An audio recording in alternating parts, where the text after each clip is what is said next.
বাইরে হালকা ঝিরঝির মতো বৃষ্টি পড়ছিল, তাই মনটা খুবই চিকেন চিকেন করছিল। তাই আর বেশি দেরি না করেই আমি কিন্তু এই চিকেনের এই রেসিপিটা বানিয়ে ফেলি। দেখো বলতে বলতেই কিন্তু আমার চিকেন ম্যারিনেট করা একদম কমপ্লিট হয়ে গেছে। লবণ, সরষের তেল, একটু লেবুর রস দিয়ে কিন্তু আমার বেশ ভালো করে আমি ম্যারিনেশন করে নিয়েছি। পরে কিন্তু কড়াইতে সরষের তেল দিয়ে আলুগুলো প্রথমে লাল লাল করে ভেজে নিব।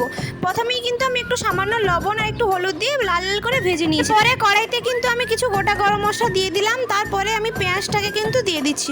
পেঁয়াজগুলো দেওয়ার পরে একটু লবণ দিয়ে হালকা লাল লাল করে ভাজার পরে কিন্তু আমি আদা রসুনের পেস্টটা দিয়ে দিলাম। আদা রসুনের গন্ধটা হালকাভাবে চলে যাওয়ার পরে কিন্তু আমি এখানে কিছু টমেটো কুচি, হলুদ গুঁড়ো, লঙ্কা গুঁড়ো এবং সামান্য জল দিয়ে কিন্তু ভালো করে মশলাটাকে কষিয়ে নিই। মশলাটা কষে নেওয়ার পরে কিন্তু আমি ম্যারিনেট করে চিকেনটা দিয়ে দিলাম। তারপরে কিন্তু নাড়াচাড়া করে 15 মিনিট মতো আমি ভালো করে কষেছি। মাংসটা ভালো করে কষে নেওয়ার পরে কিন্তু আমি এখানে পরিমাণ মতো জল ও ভাজা আলুটা দিয়ে কিন্তু আমি ঢাকনা দিয়ে প্রায় 20 মিনিট মতো ফুটিয়ে, তারপরে গরম মশলার গুঁড়ো দিয়ে কিন্তু একদম রেডি হয়ে গেছে চিকেনের এই রেসিপিটা।